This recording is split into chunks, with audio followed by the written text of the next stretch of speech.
Real estate transaction is a transaction that has to be personalized. We are not going to be replaced by AI. We're not going to be replaced by ChatGPT like people think of in the future. It's not going to happen. People still want that one-on-one service. They need that. They want to know that you got their back, that they can trust you, that you're going to guide them through the process, whether they are buying or selling, that you have their best interest, that you're going to fight for them, that you're going to look out their best interest. You got to be authentic. You got to be informative, and you got to offer something of value to them, because there's a lot of people trying to do the same.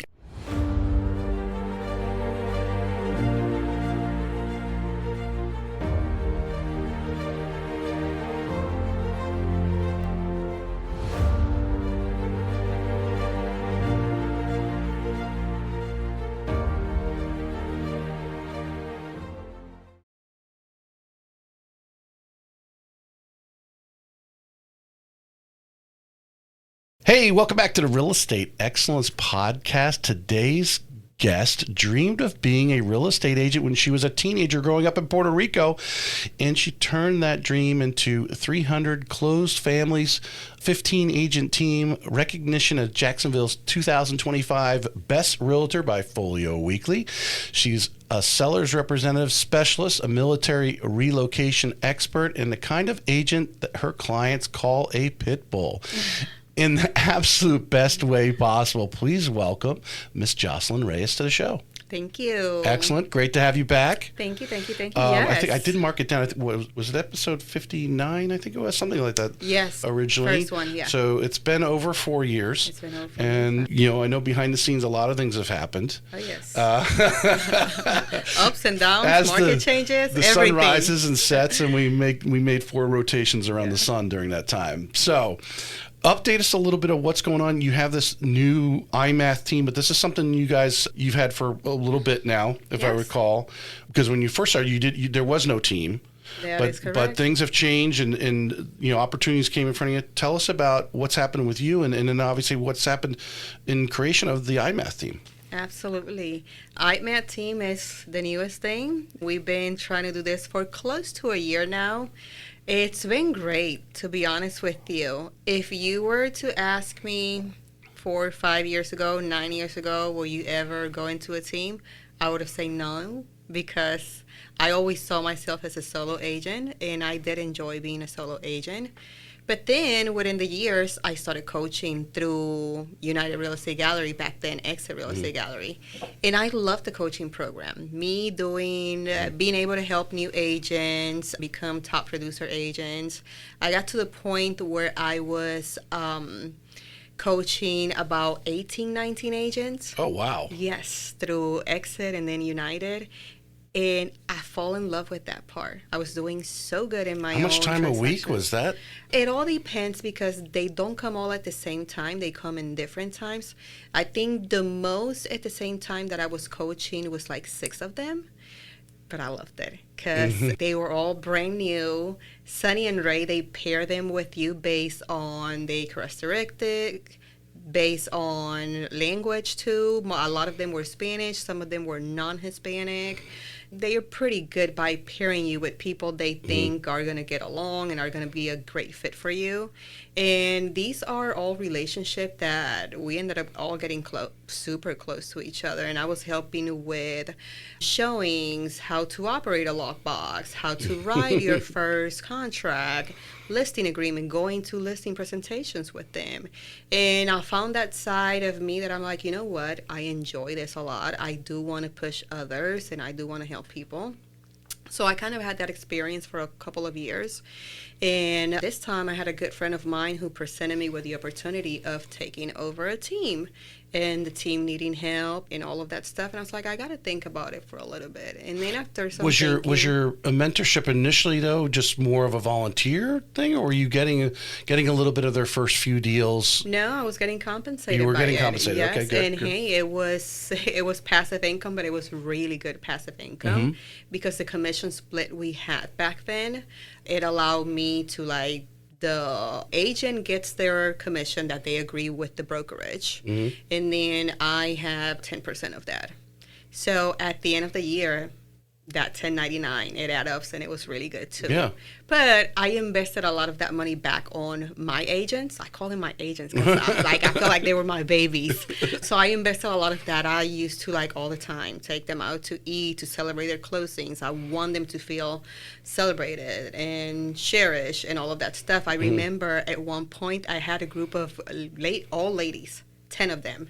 And Christmas, I was doing, like, let's go out pedicures, all of us. Let's go out and eat. Let's do this. So a lot of that money, I like putting it back. And through that, you form all these relationships and stuff. Well, come back to this last year in IMATH, I had the opportunity, and I say yes. I'm like, you know what? I'm just going to dive in. It's something different. Why not? Let's just do it. I have the extra time, so let me put the extra time. And it's been great. Well, I think there's one thing when you're, having to prepare for your coaching or maybe whatever knowledge you're pouring into that person or a group of people maybe at the same time, you're having to dig deep into what you should be doing. Yes, for sure. And then you were reminding yourself, I need to be doing what I'm teaching. Yeah. This is the right way to do it, and I might be slacking off or not doing all the steps like I should. Yeah. It forces you to think about those things on a regular basis, which it probably poured into your success. Yeah, for sure. And I will tell you, it is time consuming. It's very time consuming, especially when you have brand new agents or agents that do not dominate the language sometimes, because you got to take more time with them. Yeah. Well, there's no one more experienced than that than you. Yeah. And that's the thing. I want to help because I was there a couple of years ago. Yeah. I was there, and I know what it feels like. And the difference is that a lot of the things that I had to do by myself, figure out all alone, I don't want them to do it that way. I want to be there for them. I want to serve. I want to help. I think that I'm coming on 10 years doing this, and it's been such a great ride. It's been such a huge blessing that now, back then I was like nonstop, full force. I'm still a little nonstop and full force, but I'm talking about working the business 15, 16 hours a day, 7 days a week, and to a point that at one time it came to this point where I felt like I had no life. I was burning myself. And now my approach is completely different. Real estate is still my number one. It's my passion. I breathe, live, dream real estate. Just for the audience, you have 3 kids. 3 children. One's a teenager, right? Yes, yeah. I got a 15-year-old, I have a 12, and I have a 10-year-old. So, in full-time mom at the same time, too. Not many family here, so my kids rely on me for everything. So, finding balance in all of this, plus running your own business now, having a team, a real estate team, it can get really tricky, but I finally found balance. You have to have boundaries in this business, and that's something that I did not have. I just did not have. I think many agents think about this when they get in, even before they get in, like, oh, I want to, or they might admire someone who has a great team, which we know there's some great people here in Jacksonville that people look up to that run solid teams and have for a while. Dream of doing it, but it's not as easy as one would think. And I've always said numerous times in years doing the podcast is a lot of people want to join up with their girlfriends or whatever, and I think they're kind of palling around. But ultimately, if you want to build something and you're going to be in real estate until you really can't do it anymore, because that's the one thing great about real estate, and you can do it as much or as little as you want till the end of time for you. But if you really want to build something that's valued, it takes a lot of work under this. What are some of the challenges that since you formally became a team, but some of the challenges that you've had to overcome, or obviously you're probably always adapting and changing because of the dynamics of the team? So I'm really good in adapting and changing, and as soon as I spot something that could be better, you got to step back, review, look at the outcome or where is this heading, and then, okay, let's just write a plan. Let's do this. And so far, again, I mean, the team is fairly new, but we are doing fantastic. Yeah. We do our sales meeting every week the same time every Tuesday, 10 o'clock in the morning. Everybody's there. We just had somebody that we let go of the team. Only reason why is because the person was just not invested, and everybody is in a different journey, and that's okay too. Yeah. Stay-at-home mom with 2 babies, literally, in a side hustle of doing nails. Well, she did not have time for real estate. So it's just like one of those things like, okay, let's just look. Maybe you need a pause. Maybe you need to come back to it. Maybe what is it that you see? What do you envision for yourself? How do you see your future? Well, I mean, she had different priorities. So all of that stuff happened. Well, we push the team. We keep moving forward. And we are providing to everybody within the team all of the tools that they need for training, for them to be successful, for them to have leads, for them to be able to, the team is about all of us. It's not about the team lead. It's not about one of them. I always tell them, like, yeah, I can try to run the Joselyn show, but this is not the Joselyn show. This is the IMAS show. It's for all of us. I want everybody to be successful. What does United, and then here obviously United Real Estate Gallery, I mean, are there great? They're great. There must be. I assume there's great resources there for you to plug into, because obviously, when you just because you're a team lead, you can't create all this material for training and so forth. What kind of support are you getting there? So we actually get a lot of support. That's one of the things, like I've been with United since day one. That's one of the things with me. I love long relationships. And you got lucky with Sonny and Ray that they were good, because you could have stepped into the wrong brokerage. Absolutely. No, at this point, it's family to me. Right. But again, the resources that they offer, their training, they are so good. We have a calendar that is packed. We have 5 offices around town. Our agents have access to all of this 24/7. We do in-training office. We do online offer training. We have where, obviously, you got broker support, you got your coach, you got your team lead. So when it comes to support, there's plenty of that. Yeah. Well, there's definitely, you reach out beyond the brokerage, but within the brokerage, there's a lot of people. But one thing you've done in your 9 years, and I know we talked about this, but again, now we're another 4 years, almost half your career here now. You're connected with a lot of influential, experienced agents. You've put yourself in there. Yes. How have you caught yourself recently, or maybe you might have not have thought about this until I'm going to ask this question? Have you reached out to some of them, and when you're working this team? Because I think the culture, like you said, you got rid of someone because they didn't want to buy in or couldn't buy into the culture of like, hey guys, we're having a meeting on Tuesday and everyone needs to be there. I don't care what you're doing. This is what we do. And if you want my value, I need your buy-in, and this is how it's going to work. And it's so important in building a real estate team, because it is a bunch of independent people chasing cats around sometimes. Yes. Real estate agents are equivalent to that. And you're making this, so they got to buy into that. So these different challenges, I think a lot of people getting into the industry who dream about building a team don't realize what it takes. So have you reached out to some of these beyond Sonny and Ray? We know you've reached out there. Beyond outside the brokerage, because you do know a lot of really great people in our area. Yeah. For just some advice on, hey, how should I handle this? Yeah, no, for sure. So because I've been in the business for almost 10 years, and because I know a lot of like great top producing agents and people who run teams and stuff like that, I have reached out to many of them. One of my really good friends, he's been here with you, Cole Slate, and he had his team too, and honestly, he is a great leader. I admire him. I respect him so much. And anytime that I have something, he's one of the one that I need help. Advise me, listen to me. And we'll sit down over a coffee and we'll talk, and he'll bring me back to center and he'll tell me, okay, like, this is how you manage them. Okay, I feel better now. I have another friend. His name is Ria Taha. He also has his own team and stuff like that. I'm always seeking out, like, yes, I am a team leader, but like, I feel like sometimes even when you are seeking out to a professional, let's say out of real estate, and you have your own coach. Your coach also have a coach. You're supposed to have a coach.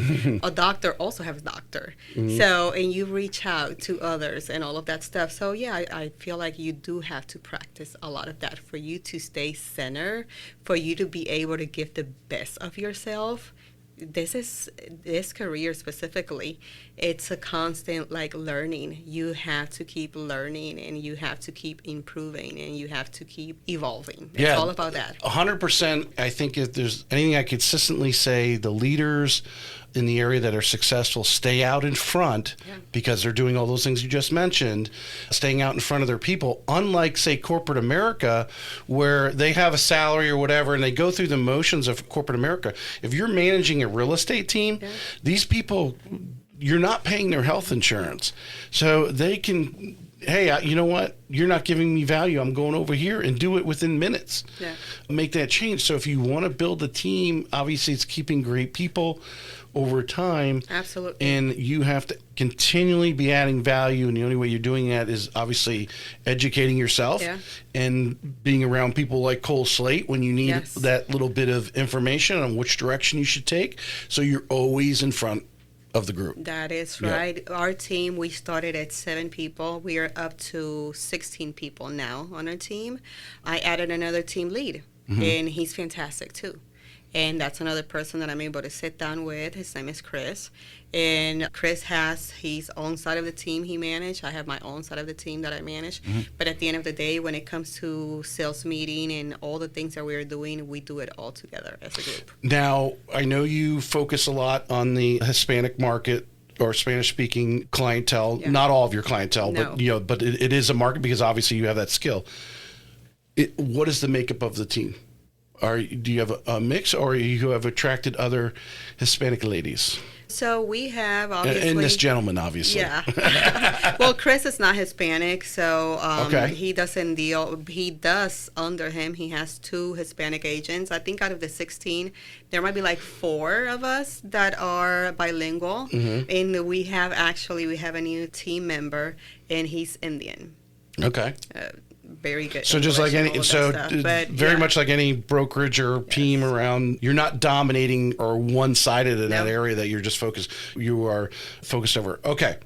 So listeners, you want to start a team? Jocelyn's deep into it. For a year now, and it's a constantly evolving. I can show you someone who's been doing it for 20 years, and then obviously we got Joselyn who's been in the business a while, so she knows real estate, and then now building a team. It's not for everyone. No, it's not. You've definitely, like I said, you got to get up earlier than they are, and you've got to be reading that extra book than they are. You got to be got to be willing to support, willing to be there. You got to be willing to set the time aside because it's very time consuming. 100%. All right, let's dig into some of these questions we've got set up here. Right now, in 2025 and into 2026, when buyers are calling you from Puerto Rico, from New York, where you were born, or New Jersey, saying they've decided to come to Jacksonville, what specific neighborhoods are they seem to be trending towards? And I want to say you're driving. You obviously are educating them, and they're telling you what they want. So I don't want to make this sound like you're guiding them to them. But where do you start to see these Northeasterners coming out of New York and New Jersey? What are they wanting in a home here in Jacksonville? Absolutely. So believe it or not, a lot of the people that are calling in, a lot of the people that are relocating, prior to, they are doing a lot of homework. They're doing a lot of homework online, on social media. They are looking into trends. They're looking into numbers. So most of them already have an idea of what areas they want, and for some reason, and I mean, I get it, everybody wants to be in St. Johns County. We have the #1 school in the entire state. It's a very attractive area. Anything out in Nocatee, in St. John's, Steel Rivertown, Beach Walk, in all of these areas, a lot of them want to be there. There's also a lot of people who wants to be in Atlantic Beach, Jacksonville Beach, Ponte Vedra Beach. So I have a lot of that. Same makeup of family, or are you finding like the younger family, maybe with the younger kids having to, planning to go through an entire school, wanting to go to St. John's? are you finding maybe the little bit older retired crowd wanting the beach. Atlantic Beach? That is correct. Yeah. Yes. Family, when it comes to being family oriented and looking for school and all this stuff, St. Johns County. That's the number one request. And they already know, and they are very specific on what they want. Rare ever I have somebody who's like, I don't know the area, need your help. Well, I mean, it happens. It happens more in the Hispanic community than not. But if they're not in the Hispanic community, they've been doing a lot of very heavy homework on it. Right. And they know where they want to go. Yeah, I think and actually they're not just looking at Jacksonville, they are looking at all around Florida. All around, yes. And Agustin, very popular right now, too. Yeah. One area you did not mention in St. Johns County was Silverleaf. Silverleaf, and yes. when you didn't mention that right off the top of your, maybe meant to, but you didn't. I'm wondering, is Silverleaf getting the reputation? It's still very new, still a lot of exposed dirt over there. No CDD fees. They have a lot of nice things that they're offering out there. I've actually sold many homes there. Listings, I've helped sellers and I've helped buyers too, and it's a fantastic area, and yes, very attractive for a lot of people who are looking for all of the amenities without the big fees. Yeah. It's just a big hit. Yeah. It just means you're just sharing them with more people. That's all it means. For sure. Still nice. Still very nice. Yes. Oh, well, it gives a wide range of price point. Yes. Because I mean, it is actually it's not, I wouldn't say it's a small area, but you just put one name on it, Silverleaf, which, I mean, I don't know what the square miles of Nocatee versus square miles of Silverleaf are, but obviously Nocatee is closer to the ocean and that sort of thing. The bigger CDD fees, because their amenities are above and beyond. Silverleaf is a little more reasonable. Yeah, it is You more can reasonable. there are some townhouses in there that are still fairly reasonable for St. Johns County. It's not to the scale of Nocatee. Nocatee, I will say it's like 4 times bigger. It has 2 full-blown amenity water parks and all of that, and they are now bringing a 3rd in. So there's a lot more going on in Nocatee. Plus, it's more established in Silverleaf, which is a lot newer and still being developed. Yeah, 100%. When you hear Jacksonville is the number 1 market for first-time home buyers in America, which is amazing. Yes. Does that match what I'm going to read my writing here. First-time buyers in America, does that match what your first-time buyer clients are actually experiencing right now? Or is there a gap between the headline and what's really going on? So I'm going to tell you right now, it feels good to be in Jacksonville right now with all the attention that we are getting, the growth. I've been in Jacksonville for longer than 15 years, and it's not the same what I'm seeing right now in all the growth for the last recent years to when I first came here. Very, very different. So it feels good to be here. I will say I do agree. I do agree. It's a fantastic market. Whether you are coming from a different state up north, or if you're coming from the West Coast, or if you're even relocating from Florida, when it comes to Jacksonville, our prices here still right now are so competitive when you compare them to Central Florida, to South Florida, which a lot of people are coming from Central and South Florida right now. When you're coming from up north, when you're coming from the West Coast, I even have people coming from even North Carolina, Texas, Colorado, and all these places, and you get to buy a lot more home for less money, and the opportunities here. Plus, you have a little bit of everything. Why, you said Central Florida and South Florida, you're getting clients from there. Yes. Why are they coming to Jacksonville? Job opportunities and affordability. Big time. Yeah. Big time. I mean, right now you go to Miami, you cannot buy anything for under $1 million. Yeah. And at that price point, it needs so much. You can, but it's hard. The investors are buying up the smaller and renting them out. Yes. Small Small more family, budget-friendly family who's limited in their budget. It's just not a reality for them right now. They are all running here. Yeah.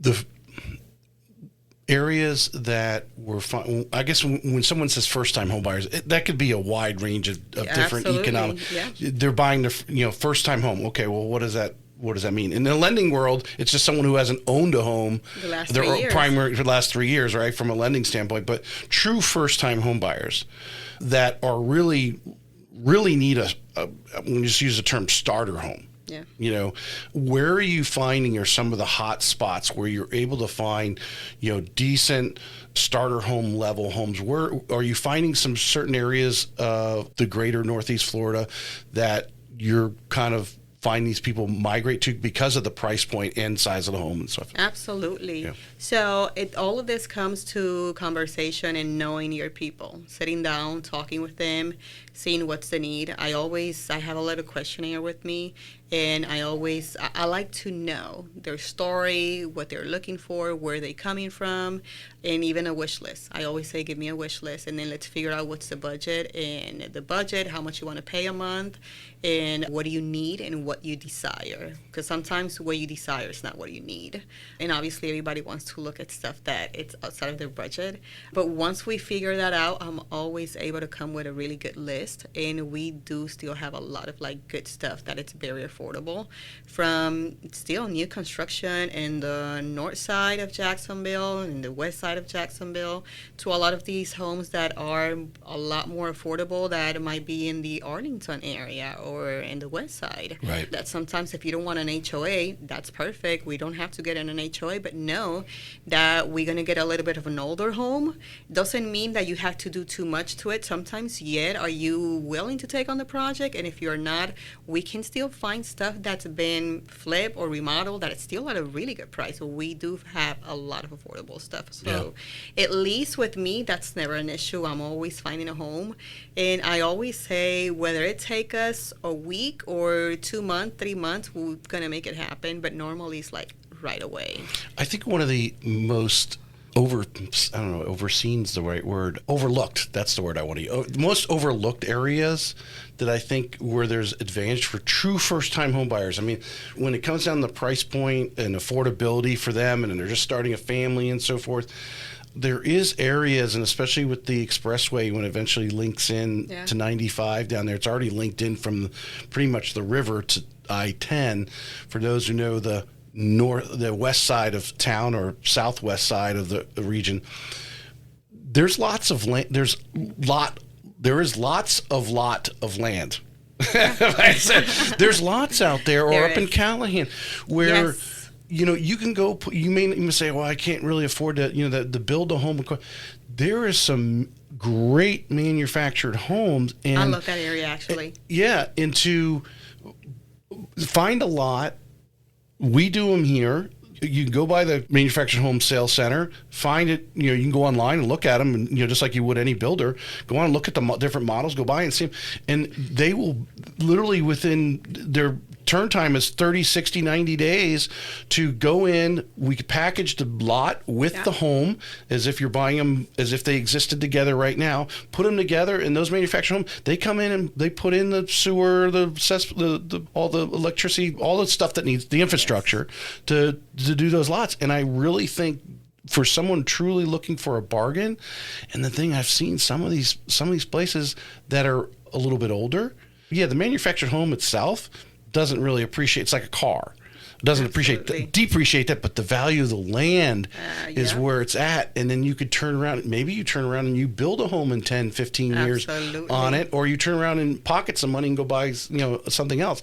But because there's opportunities out there and the people keep moving here, the appreciation value of coming in, because I think you would agree, you can go out and spend $200,000, or you can go out and spend $800,000. The percentage of growth is going to be greater in the $200,000 home than the $800,000. I always say buy land, because they're not making those anymore. They are not. So buy land. Yeah, it's priceless, to be honest with you. If you're strategically and the places. I mean, I know people that had bought land and many years later, somebody else is coming and saying, "Hey, I need to do a road here. I'm going to give you so many millions for it," and they're not from nowhere. Okay, you became a multimillionaire person. And if not, I mean, the possibilities with having land, it's endless. Yeah. It's endless, so it's really good. But that is actually a really good area, an area that not many people look into for whatever reason. And I feel like the north side of Jacksonville and extended past, It's just like there's a lot going on. Yeah, A lot going on. you go out, Baker County, Yeah. Callahan, up in that area, or I know when that expressway goes in, I'm trying to think of the Stark. Yes. In those areas, there's opportunity if you're a first-time home, you're a young There is. person, and it's within your driving distance to come in, and that expressway will make it easier to go out there and spend $150,000, $200,000. You will make money on that in 5 to 10 years. Of course, and I like having the talk with a lot of these like new time home buyers because many of them can be young. I've helped people who 22, 24, 26 that are looking into that. That's their goal. That's their dream. They don't want to be out there partying and drinking. They want to be buying a home. And I'm like, I understand. I purchased my first home actually in Puerto Rico when I was only 18. I used to work for a bank there. And yes, I was a home owner at 18 years old. Yeah. My first home, new construction, $64,000. I think my payments were back then around like the 700s because I think I had gotten a mortgage and it was like 8%. So I understand. Well, the payment, maybe with taxes, insurance, or you probably did a short term, actually. Yes. Yeah, it wasn't a 30-year. No, it was not. It was less than that. But I see it, and I love when I see really young people that have the mentality and all of that stuff. And normally these are the people I'm like, okay, you're not sure where you want to be, but you want to invest and you want to start this dream early. This is what we got to do. Yeah. And I lay up like this little plan for them and they go along. I have a people that I am closing today, my seller. And this closing today is going to be closing number 6 for them, which is impressive. In 9 years. 9 years, yes. They started with me when they were like, I think she was 22 and he was 23. And pushed back forward. It's 9 years. They got some investment, or they literally went from primary to primary to primary? No, investment, but they keep everything. They've kept everything. They Great kept for them. everything. This is the first home that they are selling. It was actually an auction home, and they flipped. And this is the first one that they are not keeping. So we are closing on that today. And just looking at them, I was talking because she just found out that she's expecting her first child. Awesome. And she started this dream when she was 22, husband 23.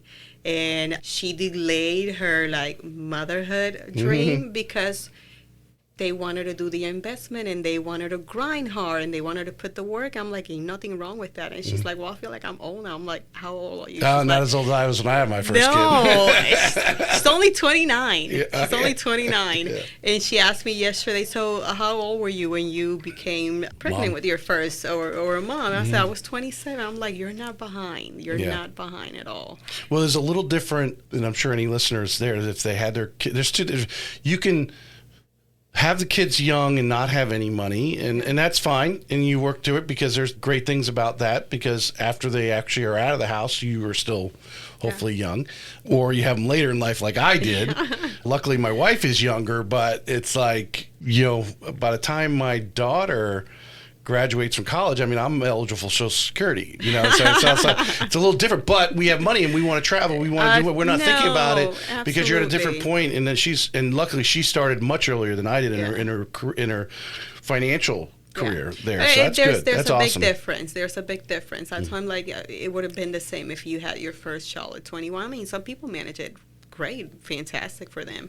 But I mean, having your child at 29, 30 plus, I feel like mentally you're in a lot. I mean, you're more stable, you're mentally strong and sharper, and you're able to offer more things. Well, I think there's a reason why people have them at 20, and there's another reason you're at 37, 38 when or 40 actually when my son was born. I was 40. All right, almost 40. All right, we talked about first-time home buyers.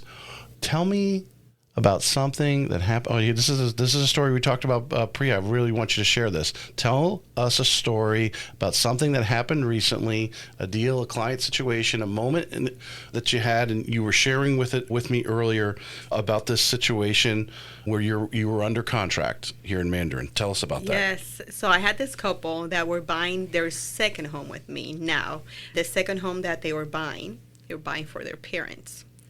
Great, let's go out, let's do it. They want to have their parents close to them because their parents are coming from out of the country. No problem. I got you guys. So I found them a home for their parents that are literally, it's like 7 minutes from their home. And perfect home. It did needed some repairs, but because they are in construction, they were like, we don't care about the repairs. If we get a good deal on it, we really don't care about the repairs. All block home, great Mandarin neighborhood. Fantastic. The home's been on the market for less than a week. We got it under contract right away. We negotiated a really good offer on it, closing costs, part of them being covered, and all of that stuff. It was a really good deal. Anyways, we go into it. Contract is ours. Home inspection goes pretty well. We already know what we got to do to the home. We get the home appraised. The home actually appraised $20,000 over what we were paying. So all looked really good until 11 days prior to closing, when the nephew of the homeowner finds out that the house is for sale. Hence, this nephew, he's up in New York, actually, and he's pretty well off. He's an investor, but he has no plans on, he's got no interest in Jacksonville. He was born and raised in Jacksonville, but had no interest in being here. But he found out the house was for sale and under contract, about to close, and he was not okay with that. He's like, no, that used to be my mom's house. I guess his mom had given the house to her sister before passing. Sister had some needs. And now he's find out that many, many years later, sister is buying the home and it's going to her children and whatever the case is. And he was just not okay with it. The house, it has sentimental value for him. So actually, technically, his cousins were actually the ones selling it, right? Yes, yeah, that is correct. Yes. Mom is on a home already. Right. They are doing everything in the whole process. Well, he was like, this home was formerly my mom's house. This is where I was born and where I grew up. And I just don't want the house going to just anybody like that. And the house is not going to be for sale. So at this point, the listing agent calls me, and the listing agent's like, hey, Joselyn, like, we got something going on. I'm like, okay, what's going on? And after he explained me, I'm like, well, we are in a binding contract, and we have a deposit, and we are approved. We are almost, like, we're heading to closing. What's going to happen here? And there was a 2-day back and forth with what's going to happen. And my buyers obviously being on edge because they already packed. They already had their parents pack on their way. They got their sights on this home. Yes, on this home. Well, long story short, the nephew came and offered my buyers $55,000 to walk away from the deal. I've never, in my 9 years of real estate, I've never seen anything like that. $55,000 plus their $5,000 deposit. He reimbursed the home inspection money, and he also reimbursed the money for all of the expenses. He covered all of it. And after talking with my buyers, I'm like, hey, I'm not going to pressure you. This is your decision. We can start looking at other homes right away so we don't waste no time, but it's ultimately up to you guys. And they didn't even thought about it. They were like, just give us the money. That's $50,000 more they're putting towards the next house. There's another house. That's how they saw it. Yeah. That's how they saw it. It's like a little lottery check. It's a little lottery check. I'm like, okay. If I knew, I would have put the home under contract myself. So I would imagine, obviously, when this call is made, or who contacts you and tells you this gentleman is like, hey, he doesn't want this to happen? The listing agent. The listing agent calls you. So your immediate thought is like, oh, hold on a second. We're under contract. We have an agreement. Whoa. Are some calls made to some attorneys, or did someone actually come with a proposal up front? Because I can imagine, hey, we're under contract. Now it's going to be a fight. Because I have seen some situations where people are under contract. I know the story very well. My wife was dealing with it.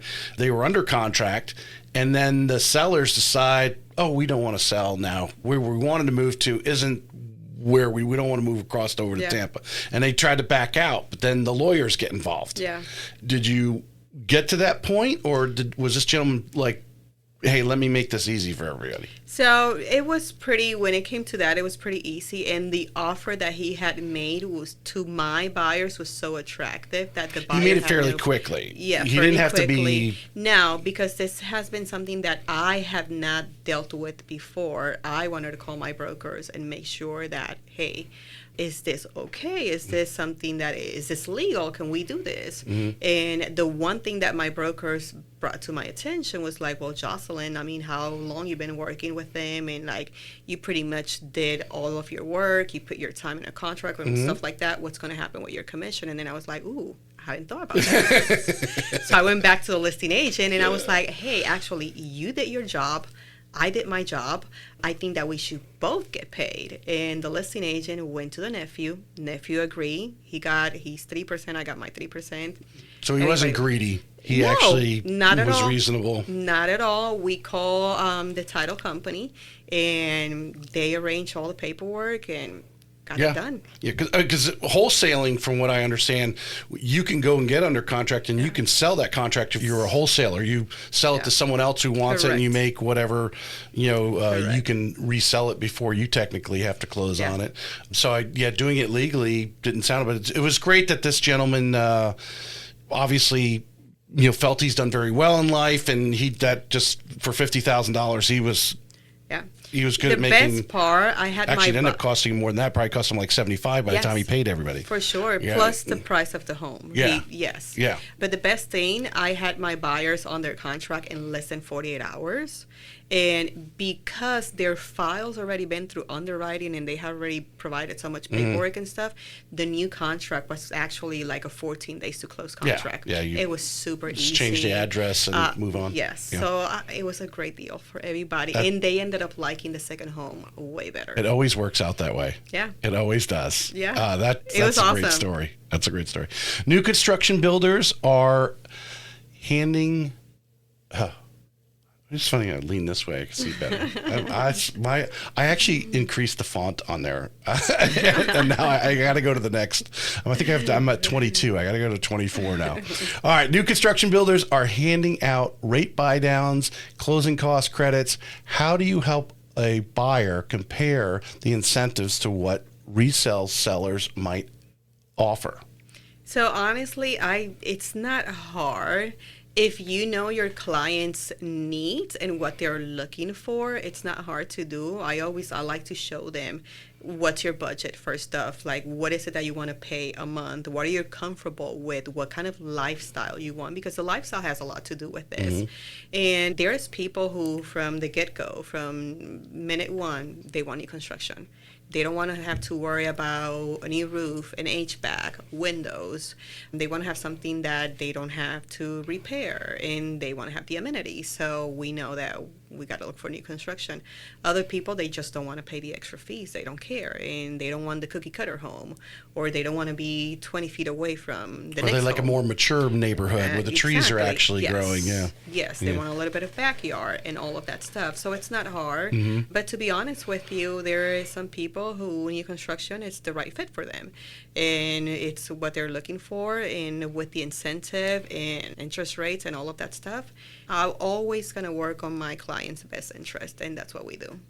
How are you approaching some of them? Because you do some military relocation, and we're going to talk a little bit about that in a moment.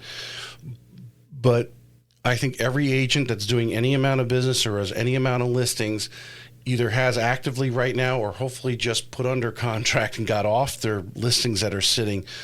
People that have moved into some of these new construction neighborhoods, and for whatever reason, life changes, whatever it might be, are turning around and they're trying to sell, and they're literally in the same neighborhood. They're still constructing homes, and they have all these incentives. Are you having a discussion with your buyer to say, hey, we're going in here, they're going to be building in here for the next 5 or 6 years. Or are you going to be here for 5 or 6 years? Because if you try to sell it anytime short, it's going to be tough.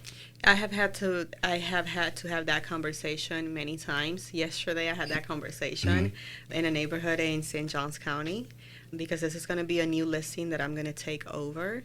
And it's a tough conversation because in the same neighborhood that I am about to list this home, 2 streets down, there is 2 homes that are $100,000 overpriced. And it was just like, oh, I see the data, I see the numbers, I'm looking at your CMA, you did a really good job, Joselyn, with it, but I see where you're coming with that number, but my neighborhood in the street over, it's selling his for like, ours came to 750, and he's like, my neighbor's selling his for like 820, and the other one's like 815. I'm like, have you seen how many days they've been in the market? Because one of them have been on the market for 208 days. 208 Yes. days. I'm like, and he probably started at 9 something.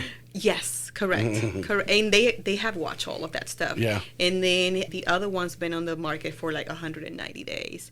And then one right across the street from him sold, and it sold in 43 days, and it sold like in the Very close to what you're... to what I've suggested, and it had closed April 15. And I'm like, either do you want to list to sit, or are we going to list to sell? Because you can tell me. I mean, at the end of the day, it's your home. I'm personally not going to take a listing for like $60,000, $70,000 over, because I feel like it makes my business and my knowledge as a professional look back, to be honest with you. But it's all about bringing them the data, educating them. And they were like, at the end of the day, they're like, no, Joselyn, we don't want to be like 200 days. That's ridiculous. And I mean, at that point, like you've seen it, they've already discounted the home for $70-something thousand in little price reductions. And at this point, 200 days later, people are wondering what's wrong with the home. So what was the end conclusion with this particular couple that you were talking about, suggesting to sell it for $750? Yes, so we are going to go, and right now there's one more, and we want to be very competitive. So we are actually going 3% under market value, because hopefully get a couple offers and get right back up. We want to move it quick, and we have like a big marketing plan for it, and they are all in on it. All right, let's dig into that, because I think this might be a great cutout for your website or whatever, of someone wanting to sell, because this is a common story. Yeah. Obviously, no one's in everybody's living room when agents are having this discussion. Absolutely. And it's so important right now. That's why you're hiring them as a professional, that the true professional like you is going to tell them what they need to know, not what they want to hear. Because I guarantee you 2 out of 3, if not 3 out of 4 agents would have said, okay, we'll list it for $850. Exactly, yeah. Why is it important? And you might be a third party that helps another agent who's being professional like you are in this. If someone watches your video or they call you, because they know they're going to get the straight. Yeah. And obviously you strategized, which is a great strategy. And you talk to top agents to price it. Just it's $750 is really like, hey, this is really a great price. If we go $760, $770, you may not even get a showing because you're $20,000 over. But $750, we're going to get showings. But let's actually price it at $739. Yes. And now we're going to get, and we probably will get 2 or 3 offers. And then now you got competitive offers. You're probably going to get the $750 that you that we're going. How do you? I imagine you don't win this conversation every time. There's no doubt. No agent, I don't know all agents do, but how important it is for, talk to the sellers out there that are looking at this, the importance of, and then the agents, I guess you're going to talk to the agents as well, the importance of having the numbers, strategizing. It is a leap of faith. We realize that, because everyone's like, well, what if someone just came in and gave me $850,000? A lot of people are like that. Yeah, they just, well, do you have time to sit around for 180 days, 6 months? Or the other one was 200? We're talking 9-10 months of sitting around. Walk us through that conversation as if you're talking to sellers right now and they're watching your video on just this particular topic of the importance in strategizing and having a professional like yourself do the homework. So the thing with me particularly is that I'm not going to tell you what you want to hear. I'm going to tell you what's going on with the market, because at the end of the day, I'm the professional. People don't list a home every month or every year, and they don't know what they don't know. A lot of people are still pre-COVID, and COVID days, little bubble, where homes were selling for 30, 40. I had a home that sold for $70,000 over market value, and somebody came and paid cash for it. And back then, I had my biggest listing was actually in Orlando, 64 offers for a home. Yeah, I remember you telling me that story. It was insane. It was insane. These things were happening. And some people still have the mentality of like, oh, but not long ago, the rates were in the 2 or in the 3% and highest and best 30 plus offers on it. Well, that's not what's happening right now. We are not on those days. So again, a lot of education, a lot of bringing them to reality, telling them the truth. Some of, like you say, some of these listings presentations that I'm doing, I'm having to actually leave the home without the sellers making a decision, because now they want to talk about it. Now they need to think about it. Now they need to sleep over it and come back. But then they always come back and they are like, you know what? We talk with X, Y, and Z. We had so many agents and we feel like you are the fit. You're going to help out. You're going to do what you promise us you're going to do. And they just trust you. When you are sincere, when you're authentic, and when you offer value, and when you make whether you're working with a seller, buyer, and investor, real estate is a very emotional transaction. And people care about it a lot, especially if they have memories and emotions tied to these homes. And a lot of times, like, everybody wants to think that they have gold, and sometimes it's not gold. With this particular one, you said something very important in your story. One, those 2 other places had been on the market for a long time. Those are very obvious and easy. But the real comp was across the street that just sold. And how important, you really only can look back like 60, 90 days right now. Yes. You start going beyond that, you're not getting... You're not. Yeah. You're not. And you explain that. And another thing that I explained to these people, they had purchased this home with me in 2021. It was a new construction home back then. And the price that they bought it versus what they are getting for it right now, that's another thing that I had to bring up to them, because sometimes I don't think about that. And I'm like, hey, just look from 2021, end of 2021, to now beginning of 2026. What other investment, I don't care what it is, what other investment in 5 years, it's going to pay you like over $260,000. Right. This was the greatest saving account that they had. Right. And once they see that, and once you bring a little seller's net sheet and you're explaining, because I bring all of that to the listing presentation, I don't wait. Because, I mean, a lot of times people are concentrating on, the listing and price or its number. They don't see what is they're taking. And once they see all of these numbers, they're like, you know what? This was a great deal. Like, we did the right move here, and we want to move forward. I think it's so important that they understand, like, what is their, like, these particular goal. Did they have another home that they were, or they had been transferred? What was their reason for actually selling? So their reason for selling, they do not have any children. They are not planning on having children. He's a doctor. She works for him. They have their own consultation office and all of these things. Right. And they are, the community that they are in, it's a fantastic community, but they do not use the amenities. And the fees that they are paying are insanely high for something that they are not even using. So they're like, you know what? All this, like, thousands and thousands of dollars that we're paying a month to have the community that we don't use, they're like, we'd rather put that on our dream home and actually go to something that's going to have a big piece of land with like a beautiful home, and we can have our own private. So they actually had time. Yes, they for didn't. sure. They didn't have to sell, in the next 30 days. No. But they also didn't want people tracking through their house for the next 6 months. Exactly. Hoping that they might get that extra little bit of money. No. Yeah. No. We back in my old Quicken Loan / Rocket days, the people who wanted to, well, maybe I'll wait for the rate to go a little bit lower, is the whole. And in this case, well, what if I get someone who just comes in and offers me the $850,000? I make an extra $100,000. Pigs get fat. Hogs get slaughtered. And time is money. And time is money. That's another thing. So, time is money. Yes. Like, you're stuck with a mortgage, with the big fees. You're stuck with like all like insurance, taxes, all of the things. And it's just like, you got to look at it like that. And especially if they found that dream property, they're like, oh my God, we got to have that property. And it's like, okay, great. Let's get rid of this in 30 days so I can move on with my life. Yeah. When a service member or veteran calls you and says they've got orders to come to Jacksonville or Mayport or NAS Jax, I've never been to Jacksonville and I need to be in a house in 60 days. Where do you start with that conversation? So I love doing military relocations because my family. They have dates. They have timelines. They have timelines. They're organized. Yeah. Their paperwork, it's flawless pretty much, and they listen. So I love that. Anyways, figured out what base they're going to be at, whether they're going to be at Mayport, NAS, or they're going to be at, what side of town, their commute, how much you want to do of a commute.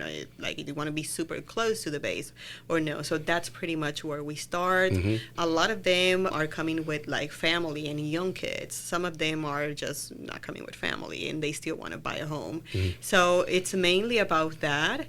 And based on that, if they're going to be in Camp Landing or whatever, so that's how we go and we look at what areas of town we are going to look. And now what is it that you need and what is it that you wish for a home? What's the budget? And let's go ahead and look for it. Yeah.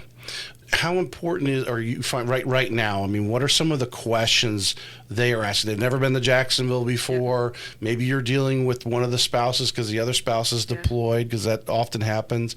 Sometimes you're obviously guiding them sight unseen to some of the things. What are like 2 or 3 of the most important things that you're finding right now that these active duty being transferred in are asking you? What are their desires? So they want to be close to the base, because sometimes the wife is expecting a child and they want to be close to the hospital. They want to make sure that they are in a safe area, because what if I go on deployment?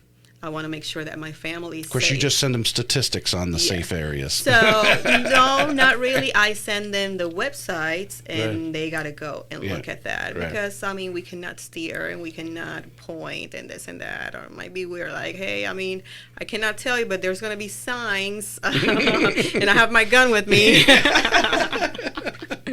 Stuff like that. No, but I always send all the websites, city, the county, and all of that stuff. And we make suggestions, and I always say, when can I have you in town? Normally, prior to them fully moving in, most of everybody takes a week to a weekend, and they come in town, and I say, let me take you to a couple of different places, and let's see how you guys feel in each neighborhood. And I get a lot of because when they do not know Jacksonville at all, people will be sending me stuff that is really, really affordable and that looks really, really nice. That might not be in the nicest area. Right. And it's you get what you pay for. That's exactly. Yeah. But it only takes a drive away, and I'm like, okay, I'll show it to you. But right. We show up, and sometimes as soon as we pull in the driveway, they're like, hey, I think we want to skip this one and let's just keep going to the next one. We don't want to make you waste your time. People know. Mm-hmm. When a buyer comes to you with a max budget of $400,000, how do you walk them through that? And I'm going to add a little bit to this question. Basically, give them the full financial picture. I know you and Vince, you work closely with the mortgage side, but oftentimes we get people come to us and say, what? Imagine you ask what price range are you in, but really that's not actually the question. The question is, what can they afford on a monthly basis out of their budget? Especially some of these military buyers who their BAH is they're getting X amount of dollars, so they want to stay within some sort of range of that. How do you break that down? It doesn't bother me, number one. I've sold my smallest real estate deal was a piece of land for $20K. Biggest sale, it's $2.7 million. I work with everything. And me being in the Hispanic community and in the military community and in the first-time home buyers, I remember back in 2017, back in 2018, a lot of my sales were sales for $100,000, $120,000, $150,000. So I have a lot of expertise and knowledge in those. So if your budget is under $400,000, I know all the places that we can get you a great home for under that budget. Mm-hmm. I'll make a list. I explain each place. I see, do you want to be close to your job? Do you want to be close to a specific school? Or are you spinning the financial picture there from a standpoint? Because we know what we're they're saying they want to be in X dollars, but Yeah. most people don't know what that payment looks like. Yeah. And I find many agents actually Yes. sometimes will send people to me and they haven't had that discussion. It's like, okay, well, where's their money coming from? Yeah. Are they selling another home? Do they have any money? Maybe it's just out of savings. They're a first-time home buyer, and they only have, if they even have 3.5%, maybe we need to use down some down payment assistance. All those types of things. How important is an agent, and especially when you're doing that buyer consultation, you're the professional. You're the doctor. You need to know, where this situation has come to. And then, because I do know there are some agents in town who tell me they send their buyers to certain lenders based on personality, I guess. I say personally. It is. Yes, exactly. But to ask some of these important questions up front so you can, because one, you got to be thinking of how you're going to structure an actual offer when you get there. For sure. Yeah. So number one question, are you pre-approved to buy a home? How much are you pre-approved for? A lot of people are already pre-approved. Other people are not pre-approved at all. They need help. They have no idea because, like you say, they are sending you homes sometimes for $500,000-$600,000. Beautiful homes. Like, yeah, this looks fantastic. Are you pre-approved? No. Okay, so how do you know you can afford this home? What are you looking to pay a month? Well, I'm looking to pay like $1,500 a month. Yes. On a $670,000 home. Even when it was 2%, take out all the interest and you still have not paid it. It's not going to work. Yeah. So how do you get there? And I mean, a little reality check. You got to bring them in. You don't want to insult them. No, you do not want to insult them. Obviously, I am not a loan officer, so the conversation when it comes to that, it's going to be a little bit limited only because I don't want to give you information. Like, my expertise is real estate. I'm a real estate agent. Mm-hmm. I'm the best negotiator there is, and I'm going to fight for you to get the best deal possible. But I have a list of lenders. Let's pair you up. Like, go ahead. Like, the thing is, like, I don't like giving one. If you have your lender and you are already pre-approved and you're comfortable with your lender and you trust them and have a good relationship with that, fantastic. We don't have to change anything. Can I have their information? Mm-hmm. Because I want to call your lender and I want to have a conversation with them and I want to see how solid the file is and I want to ask questions about it. All right, I'm going to flip that statement over to you speaking, because you were just speaking to buyers with that statement. You're now speaking to agents who are primarily listening to the show. Yes. We might cut that clip out for your buyers and they can watch it on the reels. But primarily who's listening to this show is the real estate agents. Yes, you're right. How important, you've been doing this 9 years. Yeah. You and I have done a deal together. You work with Vince a lot, who's been doing the business a long time. How important is it that you have, because not every lender does every type of loan or every type of deal, knows how to structure some of the squirrely ones. How important is it to have the go-to person on your Rolodex that you know is going to get, and obviously if you're recommending them all three, they're people that you work with and you've built a relationship with. Because I'm going to tell you, I see the stats, I look at the numbers. There's some agents who are really good at sending, you can say, oh, they're using that loan officer like multiple times, where others are 1, and they're dealt with, they've done 10 deals and did 10 different loan officers. To me, they're just setting themselves up for headaches. And then you're running your own business.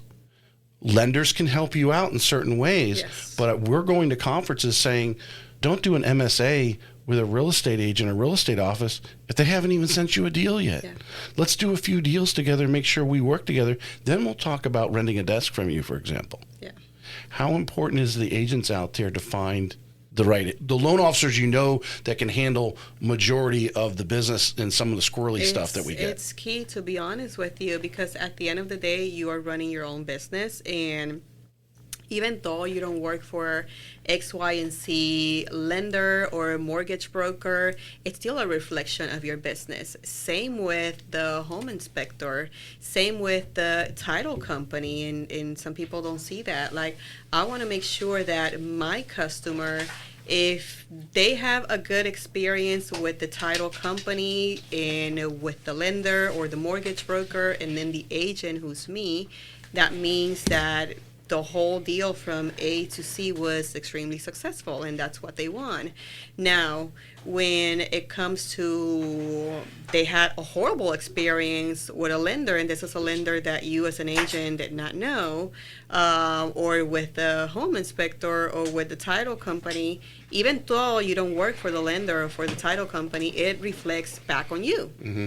And now, guess what? The blame is on you, because it has happened to me before in my first couple of years. I mean, I had a few transactions that went sour, and it did not went sour on my side on the deal, but maybe it went sour with the title company, or it went sour with the lender. Yeah. And then now it's your fault because you brought me to him, or you recommended me to him. And if I didn't have the relationship that you can have with the people that you know, with the people that you form this relationship, it can come back on you, and it's not fun. I've had a couple deals in the last 6 months that actually came because my relationship was actually with the listing agent, Okay. who I'd done deals with, Yeah. but the deals went sour. One was a condo. Yeah. The lender got all the way till like a week before closing, and then they go like, oh, yeah, we don't like this condo complex, so we're not going to close there. Tip, agents, not every lender wants to do condos in Florida. Yeah. Period. No, for sure. So you've got to find a lender that has a condo team. Yes. Someone, that department actually just specializes in getting those condos approved and knows what they're doing, because a lot of them haven't spent the money to have that designated person that knows how to, line it all up for Fannie Mae and Freddie Mac to approve it.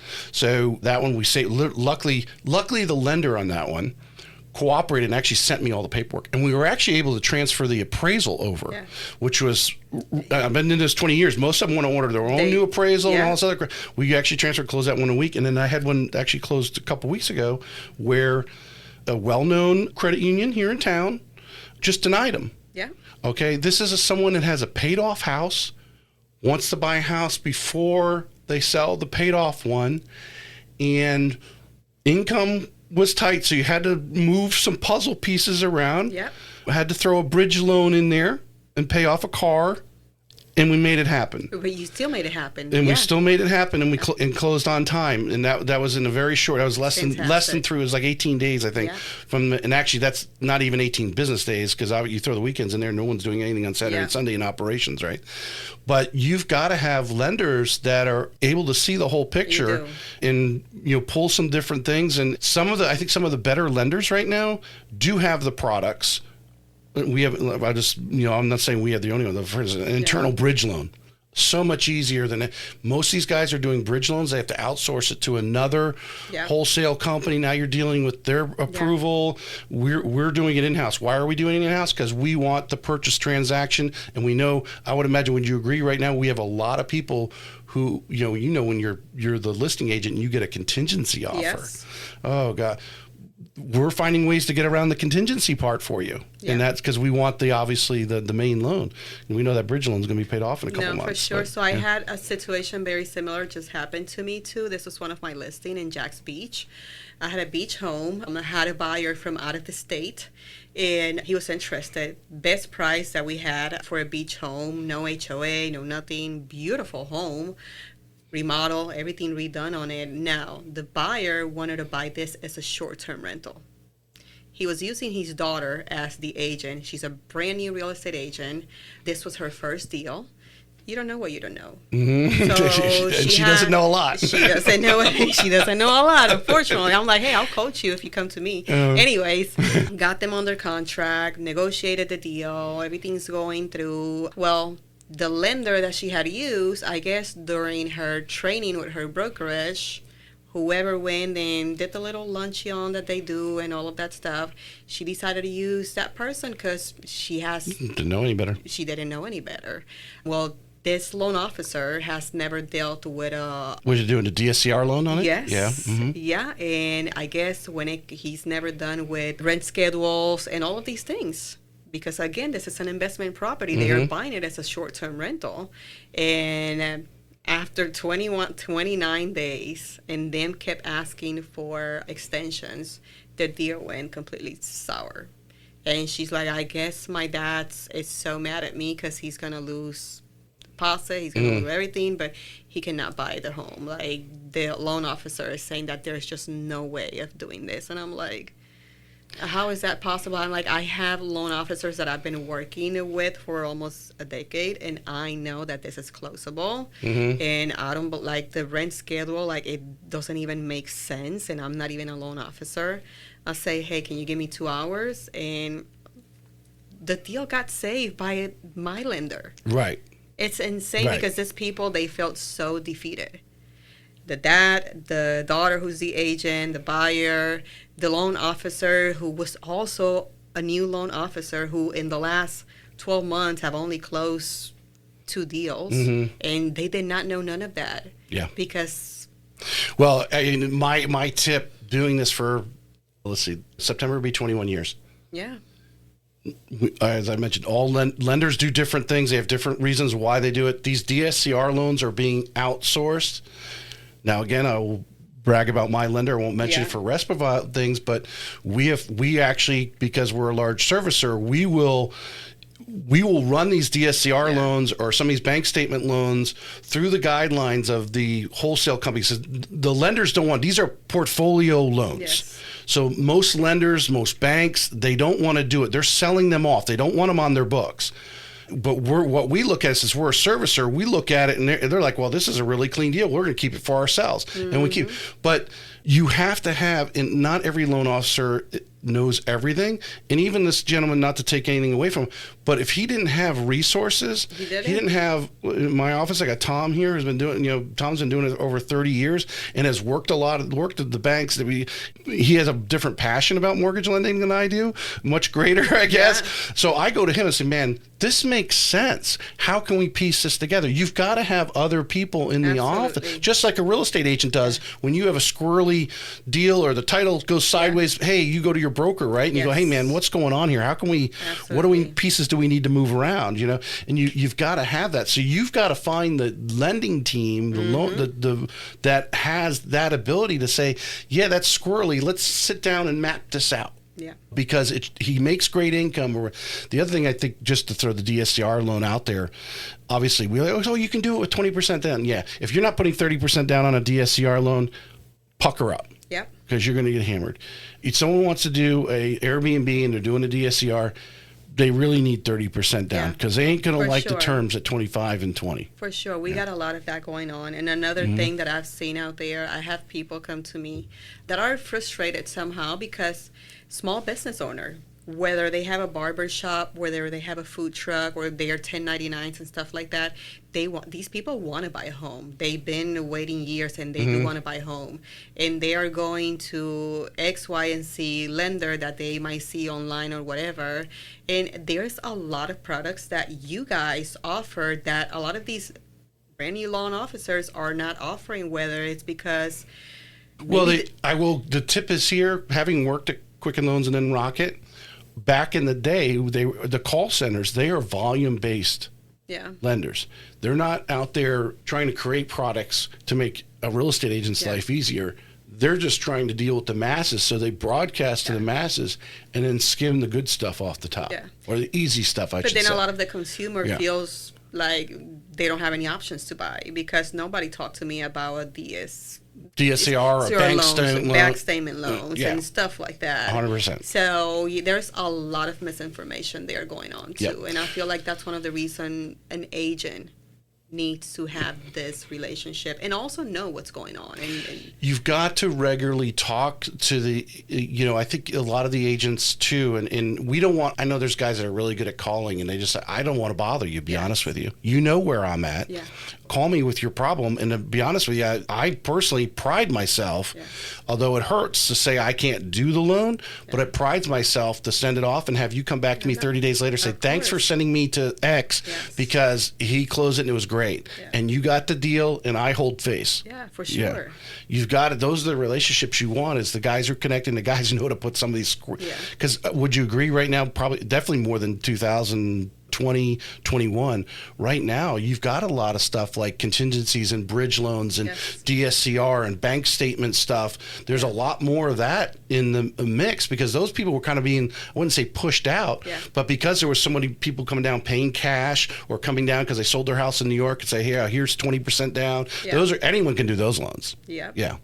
So passionate about that. Create the relationship. That's the key thing. Relationship, yes. Because, I mean, I think one thing they probably don't say enough in there is if there's no money, you can't sell the house. If they don't have it, they got to borrow it. And you've got to make a relationship with find the people who know how to make these loans work when you have the squirrely ones. As someone leading a 15 agent team right now, what does that agent attrition wave mean for a buyer or seller trying to choose who represents them in 2026? So I think what that question is reverting to is obviously NAR's come out in the stats. We know that over 70% of the agents didn't even write a deal last year. Agents are falling out. Even this is a mind-boggling thing. I've mentioned this many times too. Even some of the agents who were doing decent as you got through 2021, and all of a sudden, of course, some people used the NAR excuse to get out. Which, would you agree? Are you making more money now with the buyer consultations? Yes. Yeah. I think most agents are, most of the good agents are saying, because we're doing the buyer consultations, we're actually making more money. But agents falling out and so forth, talk to a buyer or seller right now and making the right choice of what they should be looking at in a top agent like yourself. So it's about a relationship. It's about what you offer as an agent. It's about staying consistent. This business, you have to be consistent. You have to follow up. You have to write emails. You have to knock on doors. You got to get the phone. You got to invite people to have coffee with you. You got to remind them because it's your business that you're running and you cannot be a secret agent. I cannot stand somebody texting me and, hey, are you still an agent? Oh, my God. It happens because they bought a home with X, Y, and Z agent 5 years ago, and they don't hear back from their agent. Yeah. And they are ready for the next move, whether that's an upgrade or downgrade or whatever the case is for their needs. And a lot of people are loyal people. They want to use that agent, but it's comfortability. They got to know you a little bit or whatever. Of course, and you already know the situation and da-da-da-da-da. You don't have the backstory. And it's like, okay, like, are we supposed to look for a new agent or is she an agent? Like, and a lot of people get that text message. Are you still an agent? Are you still doing this and that? No, stay in contact with your people. Flip it to the buyer seller though right now. If you were talking to a buyer seller right now who don't know an agent and making the selections, what do you think are 2 or 3 things that you like to make a point across because you think it resonates with most people in earning their business? So, education. People want to feel comfortable. People want to feel like they are being taken care of. Real estate transaction is a transaction that has to be personalized. We are not going to be replaced by AI. We're not going to be replaced by ChatGPT like people think of in the future. It's not going to happen. People still want that one-on-one service. They need that. They want to know that you got their back, that they can trust you, that you're going to guide them through the process, whether they are buying or selling, that you have their best interest, that you're going to fight for them, that you're going to look out in their best interest. You got to be authentic. You got to be informative, and you got to offer something of value to them because there's a lot of people trying to do the same. And value is not necessarily, I'm going to give you I'm going to take a lower commission. No. Because obviously you don't want to do that. You put yourself out of business. Yes. That is correct. Yeah. That is correct. Because I think there's definitely a lot of that going on. How do you, well, this is off our general questions, but since we're talking about that, how do you handle some of those people that are, I'm going to say, a little more aggressive from the standpoint of like, hey, they're right up front like, well, so-and-so said they'll do this for 2%. Yes, people try that, and they say, well, I just finished the consultation, like, especially when they don't know you and they haven't worked with you before. There's no relationship to break. I will tell you something, like the listing presentation I did yesterday for this home that I'm telling you, and because I bring in the seller's net sheet and all of that stuff, and one of the first thing they told me before looking at the number is like, hey, are you getting paid what you deserve getting paid? And I was like, I'm sorry, what did they say again? Are you getting paid what you deserve getting paid? Like, but in a good way. Like, hey, you making sure you're not discounting yourself for us because you worked with us before. They know the value that I bring. They know my work style. They know what I can do for them. And we've already talked about, hey, you're going to be in TV, you're going to be on radio, you're going to be in Homes and Lands magazine, you're going to, like, I have already explained the marketing and picture, videography, photography, all of these things. So when I pull up the seller's net sheet with the numbers, first thing he told me is like, hey, you're getting paid full commission, right? Like, this is not us about discounting your commission. We want to make sure that you're not giving us a discount. They already know my value. Now, when the seller doesn't know, and they just finished interviewing somebody a couple days earlier that is charging literally nothing, they are going to want that. And I'll say, okay, so X, Y, and Z, what did they offer you? Are they going to do this for you? Are they do this for you? Are they offering this? And no, I didn't know you guys can do that. And I said, well, that's part of my package. This is what I offer, and this is my price, and this is what I can do for you, and this is what I guarantee I'm going to be doing for you. Speaking to the agents out there right now, you go in, obviously, and I mean, you're earning a living. You surrounded yourself by other top agents who are successful and been doing this for a while. And the reason it is because they get paid their value that they bring to the table. And they're not trying to just get the deal by discounting. Yeah.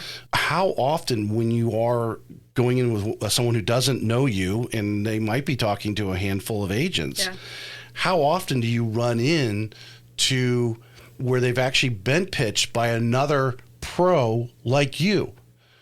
Do you find a lot of times you go in that if you're the third agent, the two others are just trying to discount it and get the deal, and they're not actually showing them the value of what you bring to the table? No, for sure. So normally when it doesn't happen often, but when that does happen, normally I have a seller sitting down, and they talk to another agent who went dirt cheap, who's okay, it's agreeing to everything the sellers say, because literally they just want the listing. Oh, I'll list it for that even though it's overpriced. They agree. I'll take a discounted commission. Yes, they agree to all of that. And then they have another agent who's a pro who say a lot of the same things that I say, who had a similar approach, not the same, but who had a similar approach, and it was very informative, and say, no, this is what I charge, this is what I can do. And I always say, well, I mean, obviously, time is money. You get what you paid for. This is what X, Y, and Z is offering you at a very low commission. This is what they can do for you. This is what I'm going to do for you. This is what I've done. These are my reviews. This is what you can read of the people. You explain, and if you're telling them all of the things that you can do and how you work, and on top of that, you're being of value and you're providing knowledge, I haven't had yet. You win most of them. Yes. I don't know if you bat 100%, but you win most of them. Yes, I will say 99%. Because I think statistically, and the reason why I asked that question or brought up that situation is, if you go out there and are committed and consistent with your presentation, that you are of value, the chances of you running into another Joselyn who's doing the same thing is very rare. Slim.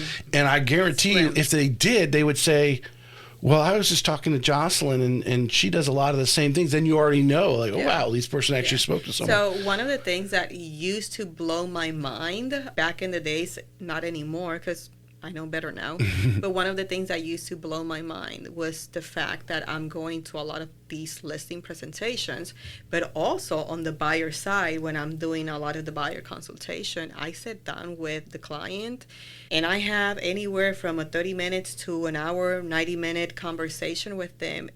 And it's wild the amount of time when we finish the consultation and the client is just looking at me and say, wow, like I learned with you in an hour more than I've ever learned in months of working or years of working with other realtors, and I cannot believe it. And at 0.5% more in commission, they don't even ask. They don't even ask for it. At that point, it's like, whatever you charge, I want to do it with you, because I had no idea. Nobody took the time to sit down and explain. Nobody took the time to tell me how this worked. Nobody took the time to tell me all the things that they can do for me. Yeah.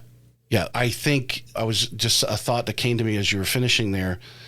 Many of these neighborhoods, especially we know Nocatee, I like to call Nocatee the Beat the Joneses neighborhood, but there's a lot of other neighborhoods that are like that too.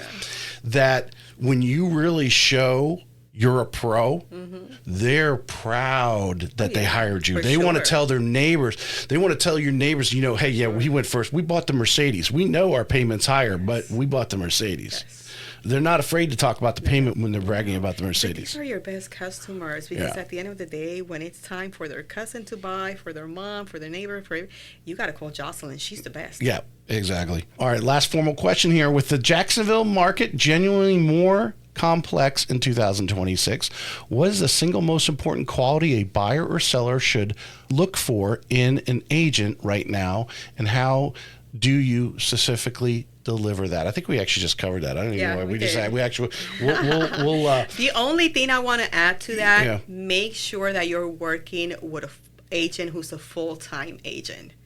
You don't want to work with somebody who's a part-time agent and priorities being a server at a restaurant. You need somebody who's fully invested in you, somebody who's training themselves daily, weekly, monthly, and somebody who can bring value to you. Because I think you talk about everything pre-contract.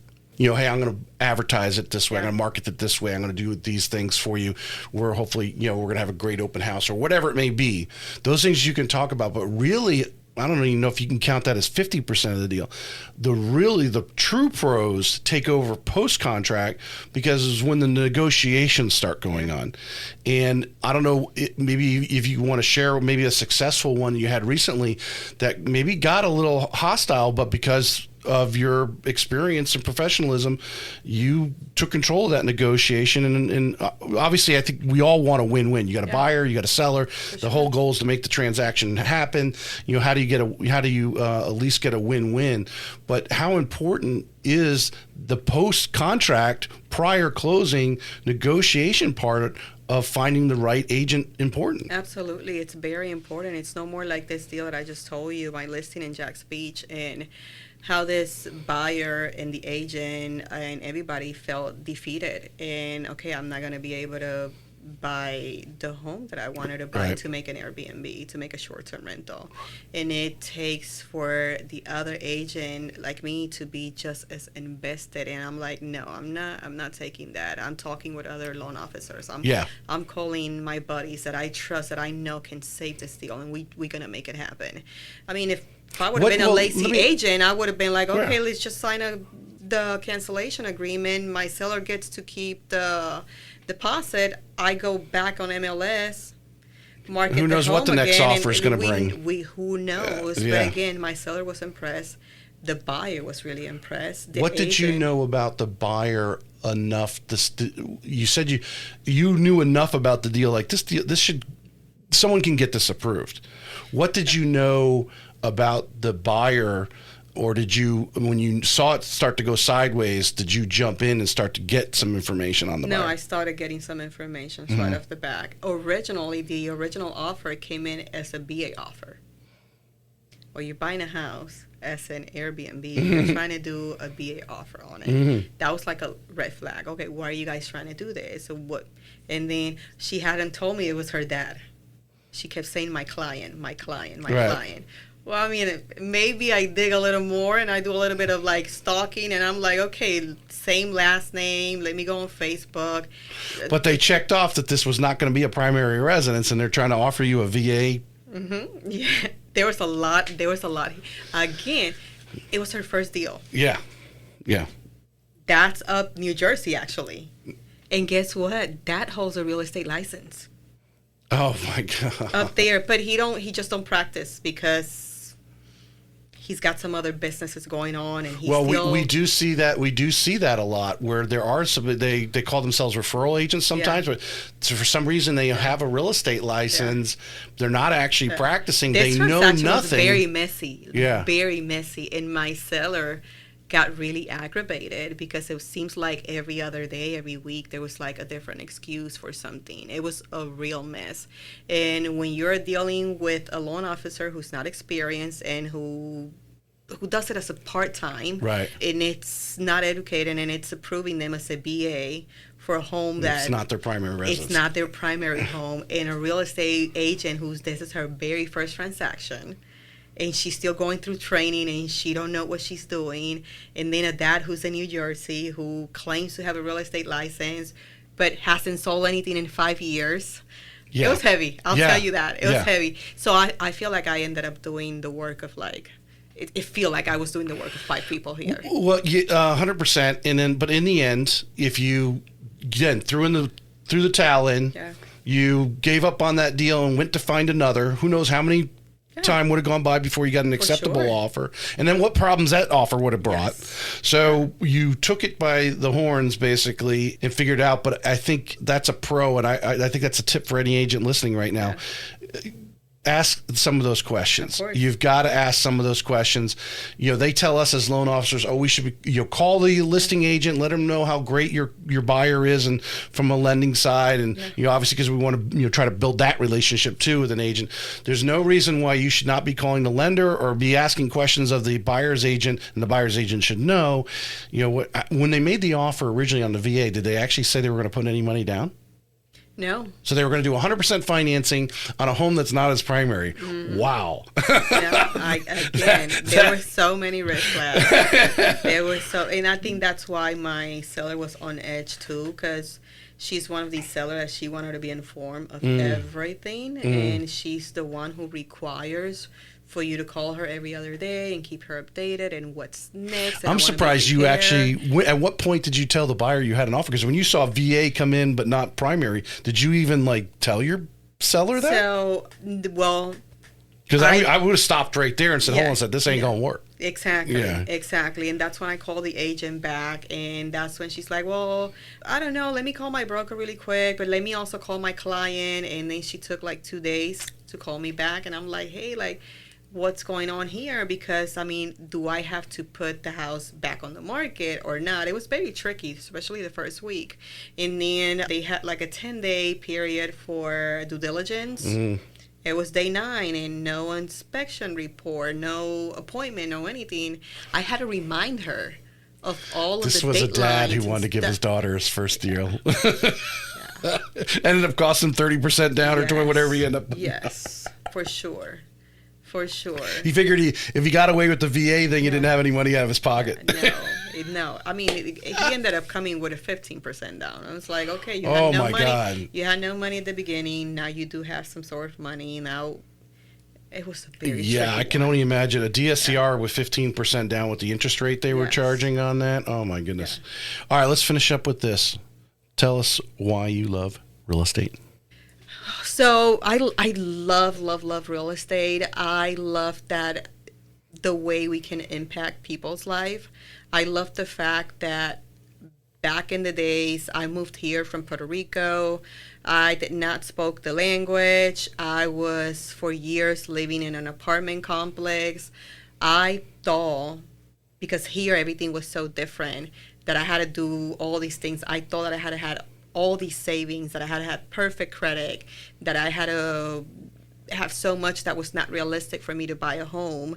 And one day I was like, you know what? I've always had this dream. I wanted to work on this. I'm going to try to buy my first home. And I find out that it was so much easier than what it looked like. And then I was like, I know so much people that are stuck renting, because now at this point I've been doing property management for years. And I was like, I want to help people achieve their big American dream like I did. And it gave me that drive of my earlier dreams that I had years prior of being a real estate agent. And I've been a stay-at-home mom too for some time with my kids. And I had to do that jump. And through real estate, I found so much joy. I think it was meant to be. And again, me being a part of at this point, hundreds of people's little chapters on whether it's their first home, their investment property, their upgrade, their dream home, and getting to be a part of that chapter in life has meant so much. And when it comes to income, it's been great and life-changing, but it's not about that. I have sacrificed my commission for actually a lot of people, because if I see a need, I just want to be a part of it. And if I know that this is changing your life for the better, I just want to be there for it. And I love what I do. Thanks for coming on. Thank you.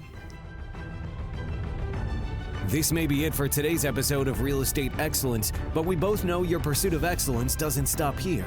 To connect with the best of the best and really take your skills to the next level, join our community by visiting TracyHayesPodcast.com, where you'll meet more like-minded individuals looking to expand their inner circle and their personal experience. That's available at TracyHayesPodcast.com.